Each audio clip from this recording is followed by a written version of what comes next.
cheers to finally getting my ass back onto YouTube. Wanted to pop in today and sort of talk about my journey of sorts that I've done over the last couple of years. I've seldom popped onto YouTube because I've been really busy, and I've got it's a late Sunday night here. You can hear the crickets chirping. Isn't it lovely? No, not really. It's been few and far between since I've actually got onto YouTube. I've been pretty busy with a website, Retro Domination, as you would have known from the start of the other videos when I put in like the little Retro Domination sort of logo and things like that. You know, at the start, I've been working for those guys for the last 2-3 years now, and I've recently just left RD or Retro Domination. Why? Kind of burned out from retro gaming. I still love it, but if you sort of look all the way back, I've been collecting for many years now, and I used to be very frequent on the Aussie arcade forums, where every day we'd sort of post up and this is what we picked up and all that sort of stuff. So I went onto there, started the YouTube channel, which you've subscribed to and you're watching now, and then yeah, it was about 2.5 years ago, I think Pete from Console Domination saw one of my videos. I think it was the Shenmue one, which I did quite some time back, and he was just like, whoa, who's this scruffy haired Aussie dude who gets into his games? And from then he sort of messaged me and said, look, you know, would you like to come and write some articles and stuff? And it sort of really progressed from there. I think the first video I did for those guys for Console Domination, and was I was actually featured sort of down the little bottom right corner of the little retro section that was up and coming on the website there, because they're sort of more of a what would you call it, a modern school sort of Xbox 360 PS3 type of site. So it was Pete's idea when he saw me and my silly videos to go, hey, this guy likes his retro, I might pop him on the site, which was I think when he first messaged me I was just like, who's this? Because normally when I get messages in my inbox, it's usually people trolling me or a hate mail or something. So when I got someone who's going, hey, do you want to come and work for a website and get some free games and crap, I was just like, is this spam? Is this spam? But yeah, it turned out not to be spam, and it turned out to be a great opportunity. So yeah, I did a feature on Console Domination. I was part of their, I think I guest featured on a couple of their podcasts, and that was interesting. And then sort of went on from there, and then we came up with the idea that would it be viable to do a retro gaming website, which was Retro Domination, wherein we'd sort of feature my videos. I sort of got the help of guys like Daz and Mark, who you may have heard on the podcast if you listened to it, to sort of help out. We all wrote articles, did videos, all sorts of stuff. We had a Facebook page which had a really good response from the collectors in the scene, or just general retro gaming fans. So it really kind of, I don't know, if you've never heard of it, that's whatever, I don't care. But the small knit community that we did have, and what we made in such a short time, and the contacts that we made, was really rewarding in a way. Made some really great friends in Daz, Mark, Matt, guys like James Matson, who I've never met before, but I've spoken to many times in digital form, and all the guys, Pete of course as well. And yeah, through Retro Domination we went and did a podcast, which is, I think, up until yesterday, is about 44 episodes strong. I was on from the first one all the way up to about like 40 or something. There was a point where I dropped off a little bit and then came back. But yeah, we actually had a really good response with the podcast, where we started talking about retro gaming and all that sort of stuff, different systems. We had guests like Johnny Millennium, Mark TDK Knight. So it sounds like I'm name dropping. Oh, look at this arrogant prick. It was really interesting to sort of talk to guys that I'd sort of looked up to in the YouTube gaming scene. As I said, like Robman, Johnny Millennium, guys like that. I think one of their very early guests was Gamester81, who's pretty popular from his All Gen Gaming podcast and things like that. So yeah, it was definitely an interesting time to look back on. Sort of two and a half, 3 years ago, prior to all this, when I was starting YouTube, when I was just sort of just going, hey, look at my shitty arcade cabinet. Little did I think I'd sort of be chatting with Johnny Millennium and guys like that, and like yeah, just like big industry guys. I think the guys just talked to Johnny Cage, the actor that played Johnny Cage in the Mortal Kombat games, which is that's pretty awesome for people to sort of go, hey, these guys are right, we'll talk to them. So and we're just like, well, we're just regular dudes. Cool. We'll make the most of it whilst we can. Let me just parch my thirst.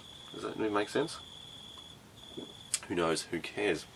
But that was really cool. We had a really good response from the podcast. If you want to check it out, I'll put the link down below. But yeah, no, really good times at Retro Domination. One of the big honours we did was host the retro gaming section at PAX Australia when PAX came out last year in 2013. We, along with our Retrospect, Australian Retro Gaming and Aus Retro Gamer, hosted the retro gaming section, where we sort of set up a myriad of, or I should say a museum of consoles, running sort of games like from the AES to like the Amstrad CPC and things like that, and it was really cool. We got to meet some really awesome fans there and stuff, so that sort of stuff was really humbling, like to have guys come and go, look, I love your work, and so I was like, okay, thanks man, yeah, I'm just some arsehole on YouTube, and we just run a little site, and we just do it for love. So for people to actually enjoy it was really humbling for us. But yeah, that's some of the really big highlights, I think, that I have had with Retro Domination. Sad to leave. Going back to what I said earlier, I've had quite a few people message me and just saying, dude, why have you left? Do you hate people there or something? Or that's not the case. Pardon me if I have a sip of my lovely beverage. Is more so being in that sort of scene where prior to that it was just on forums and all that sort of stuff.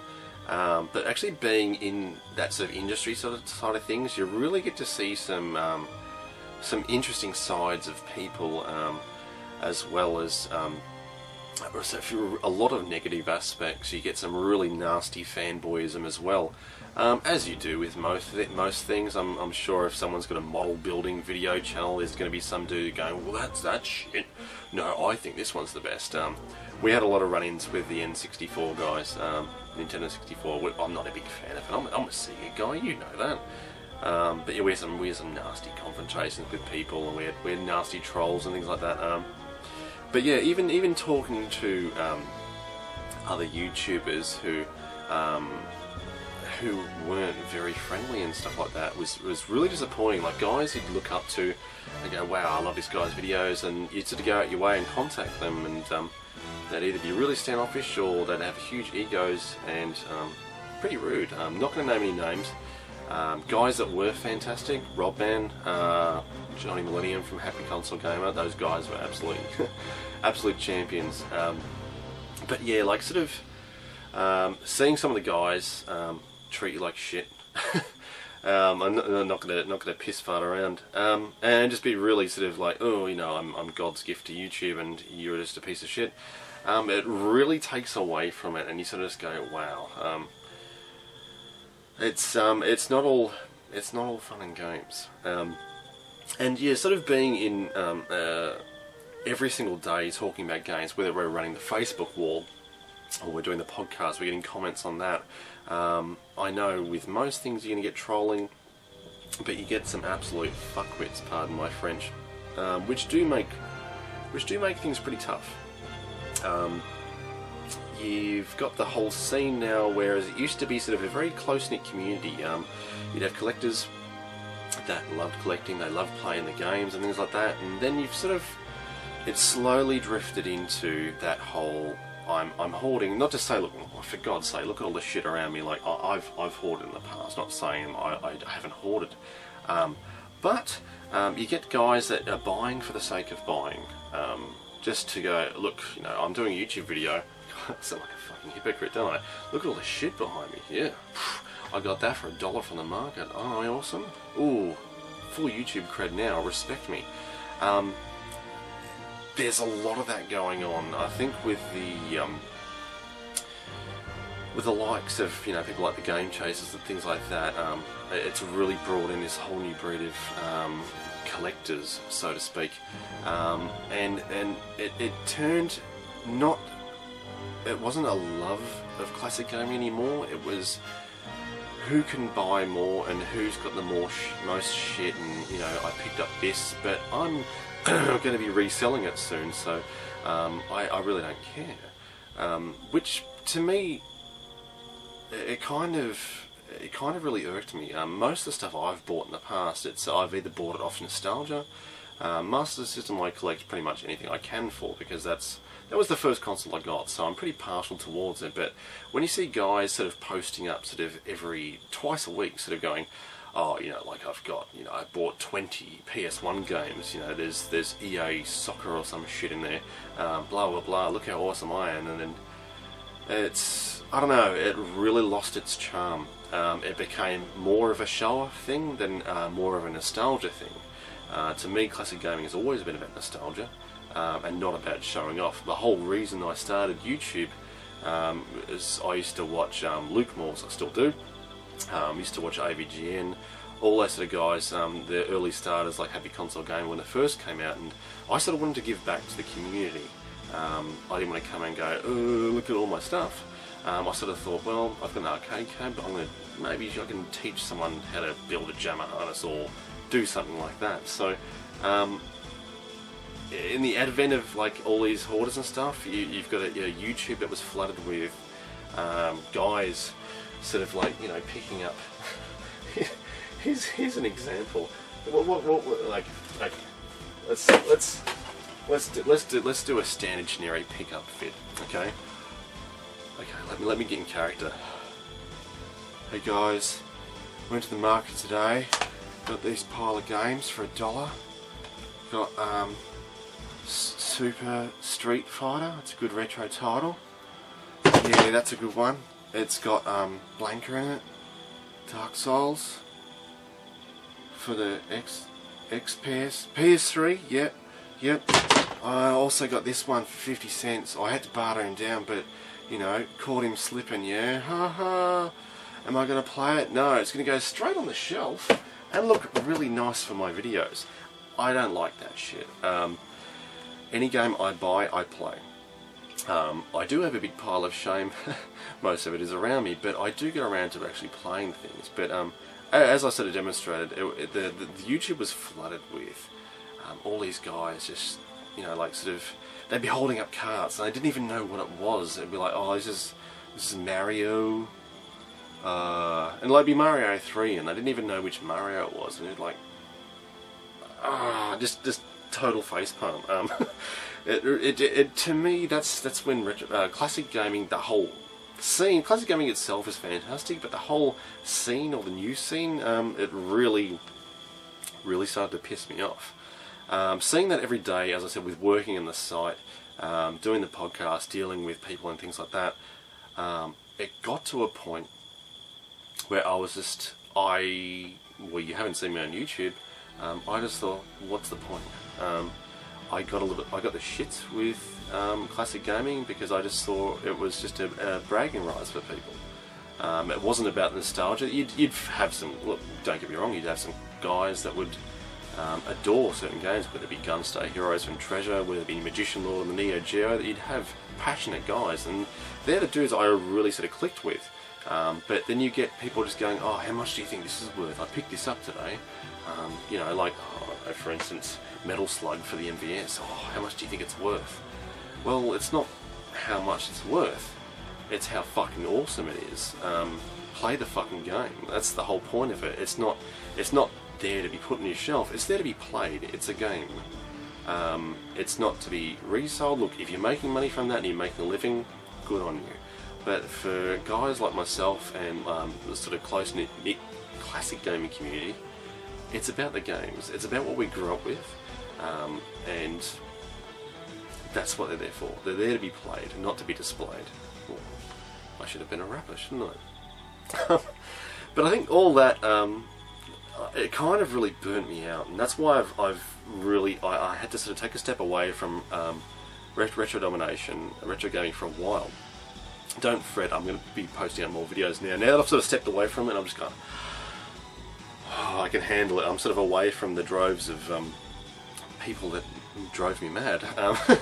But yeah, I'll be posting up more videos to come on whatever I want to. So yeah, yeah. So sorry to talk your ear off, but I just really wanted to talk about sort of the transition from humble YouTuber to working at a website and meeting all these amazing people, like running the retro section at PAX, making some fantastic friends, holding the mantle of classic gaming close to my heart, and yeah, it's been a great journey. I want to send a big thanks to all the guests we've had on the podcast over the years, but I'm not going to name everyone because I'll be here for like 10 hours. But big thanks to obviously Pete for giving me the chance to go on Retro Domination and do what I do, and assist with making it, I don't know, semi-popular. But also big thanks to Daz, Mark, Matt, and everyone else in the RD team for putting up with me. I'm a trolly little bitch. I do stir up trouble. But yeah, it's been a fantastic 2.5, 3 years, and yeah. Just wanted to say cheers, and thanks for joining me along the ride. I'm not disappearing. No, I've had a couple of guys just going, "Don't leave, no, gonna miss you, man." It's like, no, dude, I'm still around. I'm probably more so. I'm gonna just chill out, come back on YouTube, do some vids, spaz out for a bit, and play some games. And yeah, that's me. So yeah, thanks for listening. Nice to be on YouTube again. Nice to have a drink in my hand again. It's been a while, actually. That's another story. But I'll see you guys really soon. Probably sooner than you'd expect. Every time I say that, you go like, yeah, sure. He'll be back in like 6 months with some sort of shitty video or something. So anyway, go check out the guys at retrodomination.com. Check out their podcast. I think you can find it Podbean or iTunes. You can download all the previous episodes and support their new ones as well, because they're a top bunch of guys. Cheers to the RD crew, and thanks for an interesting and fun 2.5 years, even though I've bitched a little bit. But the guys I've worked with and met, cheers, you've made it awesome. Thanks, guys.